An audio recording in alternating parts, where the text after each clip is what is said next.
Friends, have you ever realized that your biggest enemy isn't another person? It's your own mind?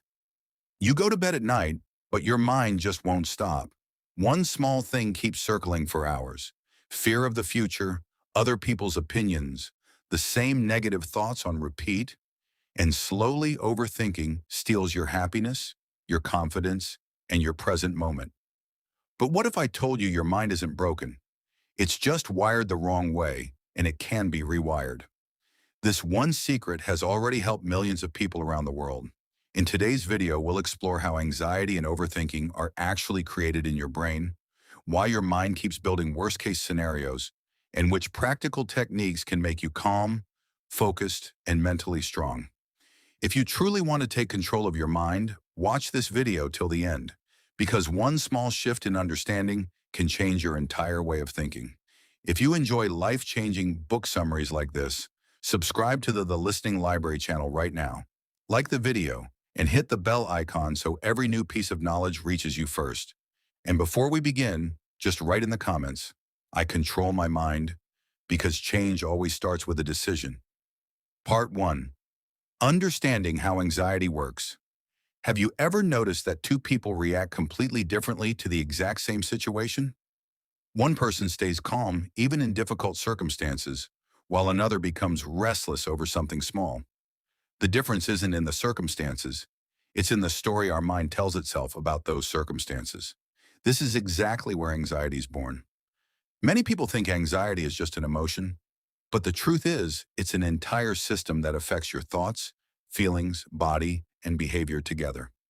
Whenever your brain perceives a situation as a threat, whether that threat is real or only in your imagination, your body immediately shifts into survival mode. Your heartbeat quickens, your breathing changes, your muscles tense up, and your entire attention locks onto that possible threat. The problem begins when your brain starts treating every small thing as a threat. Slowly, this becomes a habit, and that habit begins controlling your entire life. This is the anxiety cycle. A small fear creates a thought. That thought creates unease in the body.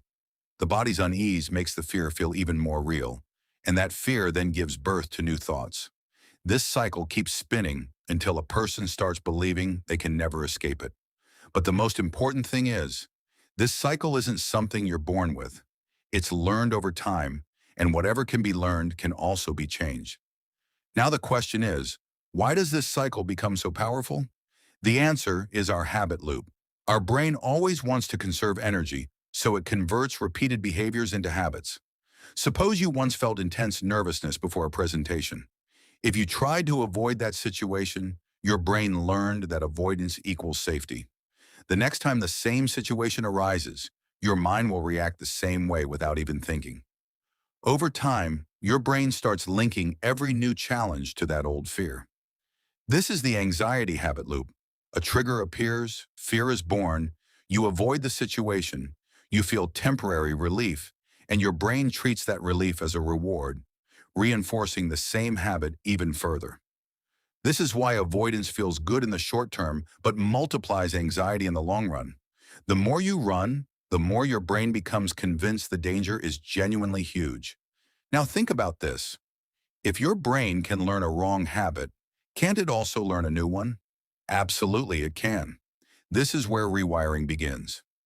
To start, you first need to recognize the voice in your mind that keeps scaring you all the time. Every person has an internal soundtrack running in their head, the voice that says, what if I fail? What if people judge me? What if everything goes wrong? At first, it's just a thought, but when the same thought is repeated again and again, your brain starts believing it's true. Neuroscience tells us that the more a thought is repeated, the stronger its associated neural pathways become. This is why overthinking isn't just a thinking habit. It becomes part of your brain's wiring. The good news is that the brain has a capacity called neuroplasticity, meaning it can form new connections and weaken old habits. Whenever you start observing a negative thought as just a thought, without believing it, you're slowly teaching your brain a new path.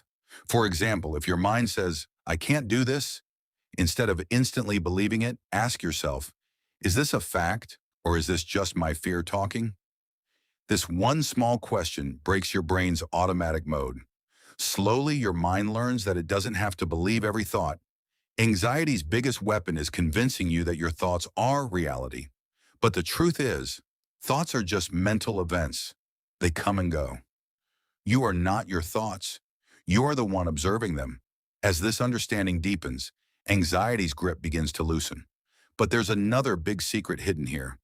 Just recognizing your thoughts isn't enough.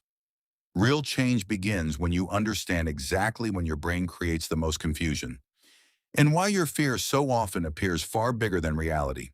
That's where the next part opens up techniques that will expose your mind's deepest tricks. And for the first time, you'll realize your brain isn't your enemy, but a powerful ally trained in the wrong direction. Part 2. Unraveling the anxiety response. By now you understand that anxiety doesn't appear suddenly, it slowly becomes a habit of your brain. But now the bigger question is, once anxiety starts, can it be stopped in the moment? Most people believe that once panic or overthinking begins, there's nothing you can do. But that's the biggest misconception. The truth is, anxiety has its own timeline. It doesn't reach its peak in a single instant. It builds gradually through small stages. It starts with a simple trigger, a sound, a message, a memory, someone's face, a meeting, an interview, or even just a thought. Within seconds, your brain interprets the meaning of that situation. If your brain labels it a threat, your body immediately starts reacting. Your heart races, your breathing shifts, your palms sweat, and your mind keeps generating worst-case scenarios one after another. This is the moment when most people panic and feel everything has spiraled out of control. But the author explains that this is actually anxiety's weakest point. If you can recognize this early stage, you can stop the entire anxiety spiral before it escalates. To do this, you first need to identify your personal triggers. Ask yourself, which situations repeatedly make me restless? Which people, places, or thoughts trigger fear inside me? When you start making a list of your triggers, your brain steps out of automatic mode for the first time. Awareness is the first step of recovery, but identifying triggers alone isn't enough. The next step is challenging your thoughts. And this is where the author introduces a highly effective technique called the ABCDE method. This method trains your brain to think with logic instead of emotion. A stands for activating event, the incident that triggered the anxiety. B stands for belief, your interpretation of that event. C stands for consequence, the emotional and behavioral result of that belief. D stands for disputation. This is where you challenge your belief. Ask yourself, is there real evidence for this? Am I assuming the worst without proof? Could there be another perspective? E stands for effective new belief, where you develop a more balanced, realistic thought. Suppose your boss calls you in for a meeting.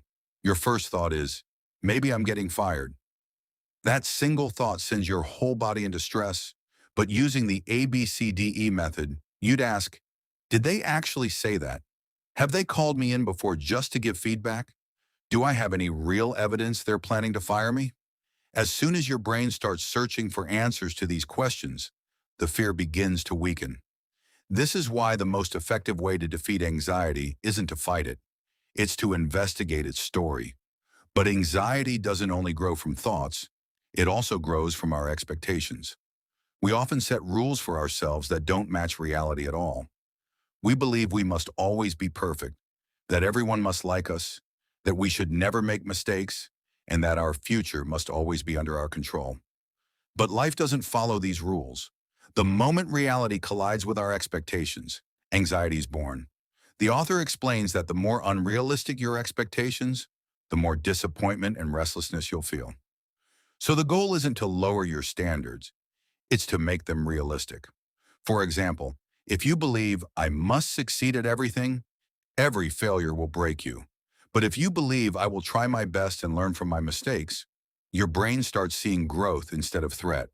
This mindset gradually weakens anxiety. Another important point, our brain dislikes uncertainty about the future, so it fills empty spaces with fear. Where information is missing, imagination takes over, and our imagination is often far scarier than reality. So whenever your mind starts building a terrifying story about the future, ask yourself a simple question. Is this happening right now, or is this just a story my brain has made up? This question pulls your brain back into the present moment. Slowly, your nervous system calms down, and your body realizes there's no real danger present. This is the practice that repeatedly teaches your brain that not every thought deserves belief. Over time, your mind starts seeing less threat and more reality. But a huge illusion still remains. Sometimes your brain doesn't just build the wrong story, it completely distorts reality itself. You feel like everyone is judging you, that one small mistake will define your entire identity, and that one failure will decide your whole future. Why does the brain do this? That mystery unfolds in the next part, where you'll learn how cognitive distortions silently control your thinking, and the most effective way to break free from them. Part 3. Your brain, friend or foe. Have you ever felt that someone glanced at you and you instantly assumed they were judging you? Or that after one small mistake, you felt like everything was over? Interestingly, in most cases, the problem isn't reality itself. It's the way we perceive reality. Our brain produces thousands of thoughts every day, but many of them aren't truth at all. They're mental stories our mind accepts as fact without any evidence. These are called cognitive distortions, and they're the mental traps that keep anxiety alive. Until you recognize them, your brain keeps viewing every situation through the lens of old fears. For example, if you didn't answer one question well in an interview, your brain might immediately say, "I'm a complete failure." This is called all or nothing thinking, judging your entire identity based on one small mistake. Similarly, if a friend reads your message late, your brain might instantly assume, maybe they don't like me anymore. This is called mind reading, assuming what others are thinking without any proof. Then there's catastrophizing, where your brain turns every small problem into the biggest possible disaster. A slight headache, and your mind jumps straight to a serious illness. Your boss says, "We need to talk," and your mind jumps straight to losing your job. This is why anxiety is born less from actual events and more from misinterpretation. The author explains that the first step to eliminating these distortions is catching them. Whenever a negative thought arises, immediately ask yourself, am I seeing facts or just my own interpretation? This small question slows your brain down, but recognition alone isn't enough. Now you need to systematically challenge those thoughts. For this purpose, the author introduces the triple column technique, a simple but powerful exercise. In the first column, write down your automatic negative thought. In the second column, identify which cognitive distortion it represents. In the third column, write a more balanced, realistic response to that same thought. For example, suppose you wrote, "I always mess everything up." In the second column, you'd identify this as overgeneralization, since you're drawing a conclusion about your entire life from a single event. In the third column, you'd write, "I've made some mistakes, but I've also completed many things successfully. One mistake doesn't define my full capability." At first, this exercise might feel strange, but as you repeat it, your brain begins forming new neural pathways. Slowly, your thinking becomes more balanced. This is the real-world application of neuroplasticity. Now let's talk about reality testing. Anxiety's greatest strength is forcing you to believe your own fears. But reality testing teaches you to look for evidence instead of fear. Whenever a frightening thought appears, ask yourself 3 questions. First, what real evidence supports this? Second, what evidence exists against it? Third, if a close friend were in this exact situation, what advice would I give them? Answering these 3 questions shifts your brain from emotion to evidence. For instance, if you believe everyone at your presentation will make fun of you, ask yourself, has this happened before? Do people really pay that much attention to every small mistake others make? Or is everyone actually preoccupied with their own concerns? Often you'll realize your fear was far bigger than reality. This is the purpose of reality testing. It teaches your brain not to accept every thought as truth without investigation. Another important cognitive distortion is filtering, where our brain picks out only the negative part of a situation and ignores everything else. Suppose 10 people praised your work and one person criticized it. At night, your brain will replay only that one criticism.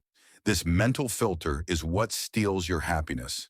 To break free from it, ask yourself daily, am I seeing the full picture or only its darkest part? This practice gradually balances your attention. The author also explains that our brain always seeks safety, but in that pursuit, it sometimes distorts reality. So your goal isn't to silence your brain, it's to give it better information. When you start thinking based on facts, anxiety's grip begins to weaken. Over time, your mind learns that not every fear is a prediction and not every thought is truth. The biggest shift happens when you understand that your brain isn't your enemy. It's only trying to protect you. But due to past experiences, it sometimes sets off false alarms. Just like a smoke detector in a house that occasionally goes off without any actual fire. Similarly, an anxious brain sometimes sounds the alarm without real danger. Your job isn't to disable the alarm, it's to check whether there's really a fire or not. Once you master this skill, your entire mental experience begins to shift. But one habit still remains that keeps bringing anxiety back.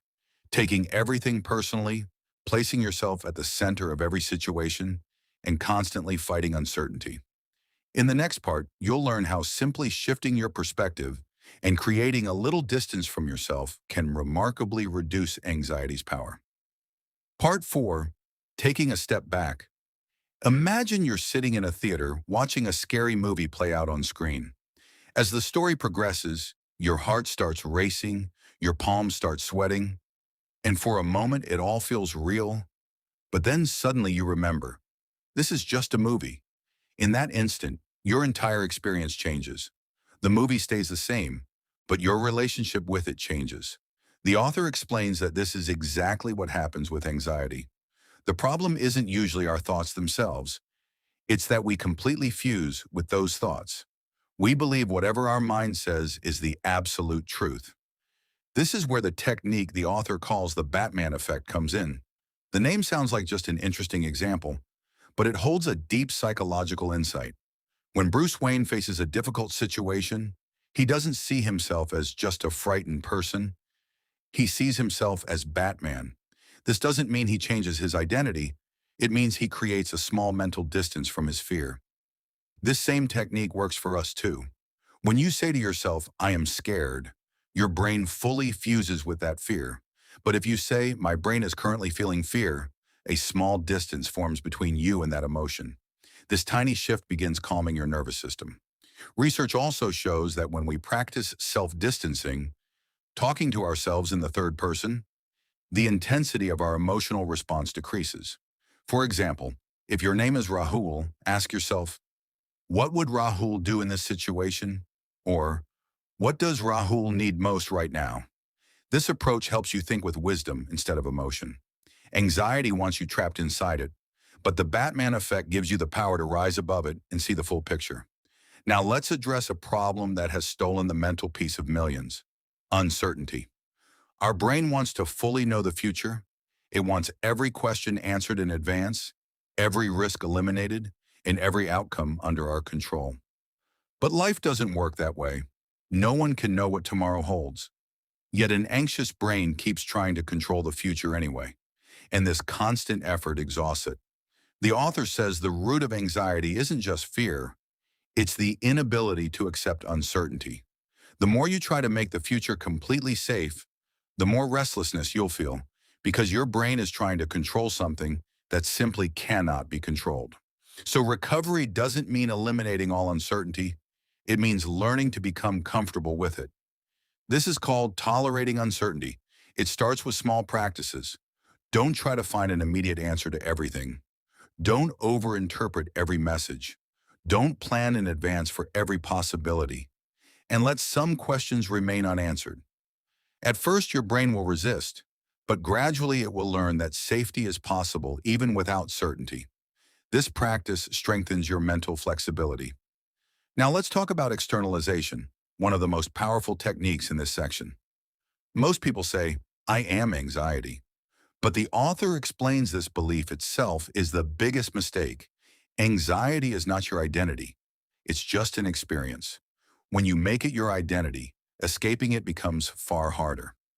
This is why externalization teaches you to see anxiety as something outside yourself. Imagine your anxiety as a noisy radio constantly broadcasting danger reports. Would you believe every single report? Probably not. In the same way, you don't need to believe every thought either. Some people even give their anxiety a name. Whenever it starts telling its negative story, they say, "There's that old voice again." This creates distance between the brain and the thought. You start observing instead of reacting. This is also the core principle of mindfulness. Not stopping thoughts, but watching them come and go, like clouds passing across the sky. Thoughts aren't permanent. The problem arises only when we mistake every passing cloud for our home. The author repeatedly reminds us that the goal isn't to erase anxiety forever. The goal is that even when it arrives, it shouldn't be allowed to control your decisions. Mental strength doesn't mean the absence of fear. It means moving forward in the right direction despite fear. When you learn to step back from yourself, when you accept uncertainty as a natural part of life, and when you start seeing your identity as separate from your anxiety, for the first time, you'll realize how much untapped strength exists inside you. But the journey isn't over yet. The next question is, which practical techniques can keep your brain calm in everyday life, help you make better decisions, and turn that same anxiety into your greatest strength? That's the most important secret revealed in the next and final part. Part 5. Smart Stress Management Tools.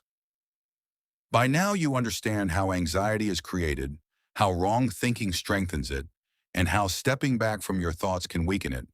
But now the most important question arises. What should you actually do in everyday life so your brain doesn't keep slipping back into the same old fear? Because understanding alone isn't enough. Real change comes when you have practical tools you can use at any moment.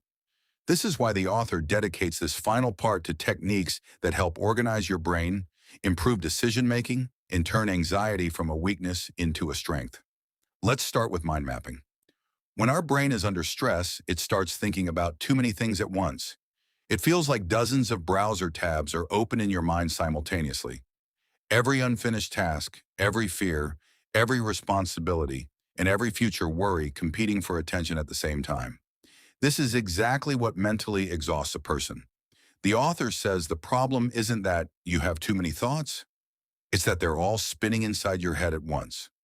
The purpose of mind mapping is to move them out of your head and onto paper. Write your main concern in the middle of a blank page, then branch out every related worry, question, and possibility from it. As the thoughts come out, your brain starts feeling lighter. In psychology, this is called cognitive offloading. When information moves from just existing in your mind to being organized externally, pressure on your working memory decreases, and you're able to think more clearly. Often the solution already exists, but mental clutter prevents you from seeing it. Mind mapping clears that fog. Now let's talk about decision-making. People with anxiety often don't make bad decisions. They're simply afraid to make decisions at all. They believe that if they choose wrong, everything will fall apart. Because of this fear, they overthink for months without ever taking action. The author explains that every decision carries some uncertainty.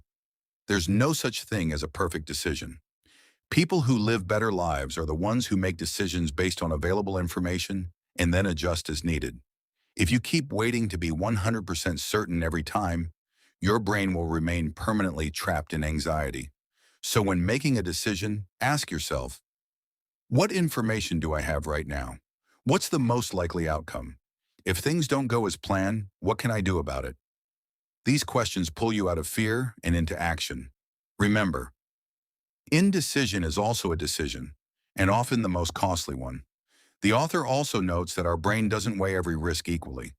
If a decision feels emotionally significant, its danger feels far bigger than it really is. This is why it's often wiser to make decisions after your emotions have settled. A few minutes of walking, deep breathing, or writing down your thoughts can bring your brain back into a balanced state. Now we arrive at the most inspiring idea in this book, turning anxiety into your superpower. At first glance, this may sound impossible, but the author explains that anxiety itself isn't the enemy. It's actually your brain's protective system. The problem only arises when it becomes overactive. If you learn to channel it in the right direction, this same sensitivity can become your greatest strength. People with anxiety often notice small details, think ahead about future possibilities, and identify problems quickly. When these qualities are paired with balanced thinking, that same person can become an outstanding planner, leader, researcher, artist, or entrepreneur. The only difference is whether fear controls you or you direct that energy. Suppose you're feeling nervous before an important presentation. Instead of viewing it as weakness, tell yourself, my body is preparing me for this challenge. When you change your interpretation of fear, its effect on you changes too. Scientific research has also found that when people view stress as a sign of preparation rather than threat, their performance can actually improve. This doesn't mean anxiety is always beneficial, but its energy can be redirected in the right way. The author makes one more important point. Your goal shouldn't always be to stay perfectly calm.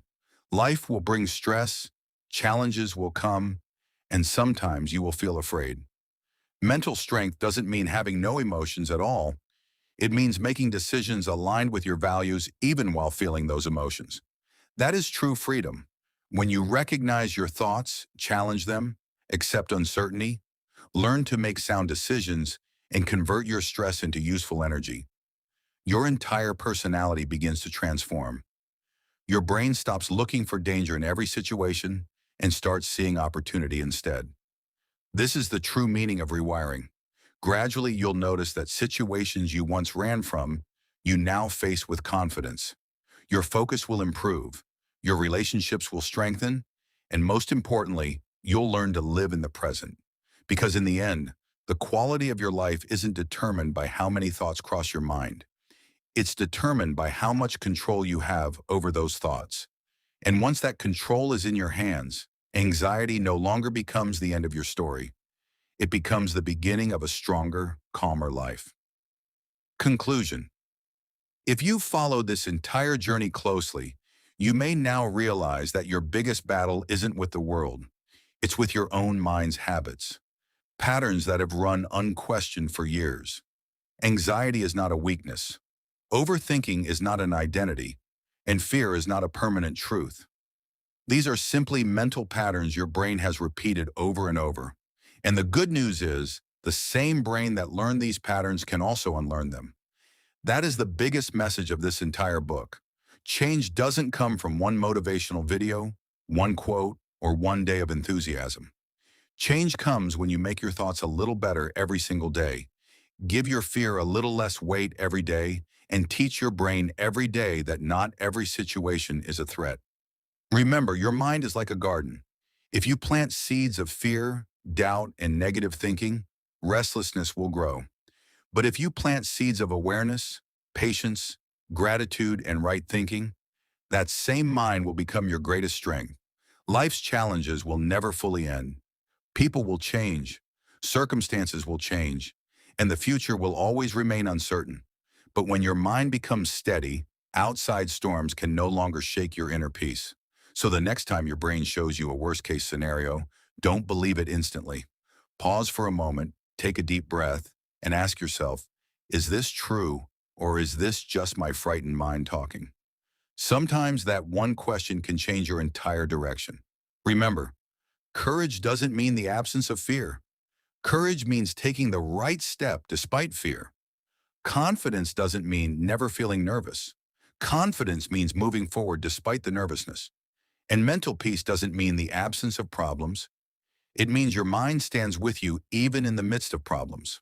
Starting today, don't be a slave to your thoughts. Be their leader. Don't punish your brain. Guide it in the right direction. Because the day you learn to understand and manage your mind, you will have learned the greatest skill of your life. If you enjoyed this book summary and learned something new from it, please like the video, subscribe to the Listening Library channel, and share it with anyone struggling with overthinking, stress, or anxiety. And before you go, don't forget to comment, "My mind works for me." Because real change begins the day your mind starts working for you, not against you.